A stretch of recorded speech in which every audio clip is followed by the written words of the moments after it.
Hello, my name is Chef Nigel Spence, and I'm here at my restaurant, Ripe Kitchen and Bar in Mount Vernon, New York. And today I'm going to teach you how to make a deep-fried turkey. One of the most important things about doing a deep-fried turkey is you don't want your bird to be too big. You want it to be no bigger than 15 pounds. This bird here is somewhere around 13 and a half, 14 pounds, which is a good size. Because if you get your turkey too big, number one, it's going to have a little bit of difficulty fitting in the fryer. And secondly, the outside is going to get way too dark before the inside is cooked. So to kind of keep all of that to a minimum, it's important for you to have a bird that's under 15 pounds. So today I'm actually going to just you can use any kind of seasoning you want on the bird. Today I'm actually going to use a jerk rub that we use here at the restaurant. And so we just season it very liberally inside. We get in under the skin a bit so you can lift the skin up. Try not to tear the skin too much as you're lifting it up, because you want to have that crispy skin after you get it out of the deep fryer, because that's very tasty, and a lot of people look forward to that part of the turkey after it's done being deep fried. So you just get the seasoning in, get it under the drumsticks quite a bit. You want to rub it liberally on the outside also, all over. So it's going to be nice and tasty. It doesn't have to be done, but it helps with safety, and it also helps with flavor, is that after you do this, after it's done, the rub is all over the bird, you may want to put it in the fridge uncovered, very important, uncovered, so that the rub dries out a bit and loses some of its moisture. The less moisture you have on your bird when it's about to go in a vat of hot oil is the less splattering and bubbling you're going to get, which helps with safety so you don't get burned.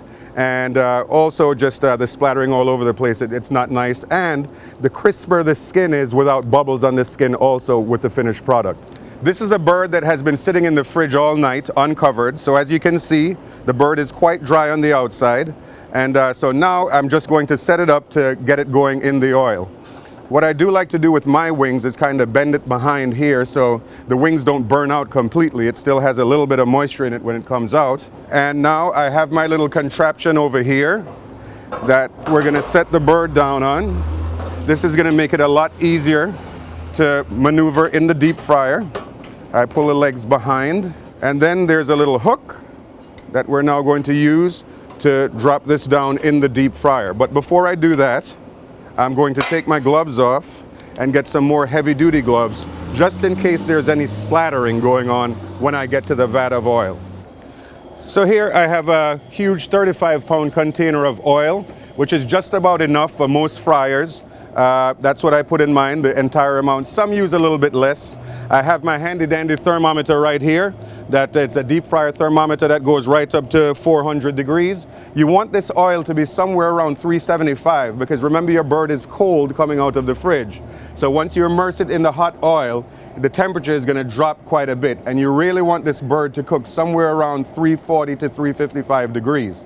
It's usually about 3 minutes per pound, so it's going to be a little bit over 35 minutes or so for this bird to be done. But once you get close towards the end, forget about the 3 minutes per pound. You really need to just look at the bird and see what's going on, because everyone is different. How your oil reacts and comes back up to temperature is very different with each setup. So towards the end, you really need to pay a lot of attention.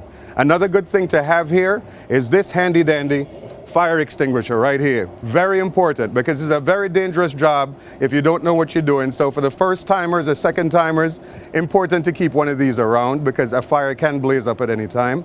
And for even a guy like me who's been doing this quite often, I still keep one around because I never know what's going to happen. So here's your fire extinguisher right here. Keep that fire extinguisher far enough away from the fire so that if something does happen, you don't have to reach into the fire to get your fire extinguisher. So that's also another important point. Okay, so from here I hook into my little contraption here, and we have our bird ready to drop down in this vat of very hot oil. You can hear it splattering a little bit there. Okay, so we're going to start immersing it. Now, you only want to immerse it a quarter way down at a time, because if you go all the way down too quickly, there's going to be way too much splattering and a lot of oil and a lot of fireworks going on. You don't want that. You probably want to wear long pants to do this your first few times around. As you can see, the oil is splattering. It's even coming up through the neck cavity here. So the more moisture you had in this bird is the more severe this would be. So you try to minimize that again by removing as much moisture as you can from the bird before you submerge it. So here we go. I've been going a little way down, quarter way. Just about at this point, you can let it go all the way down. And you can walk away for at least another 20-25 minutes or so. After about 25 to 30 minutes on a 13-pound bird, you want to start taking a look at it.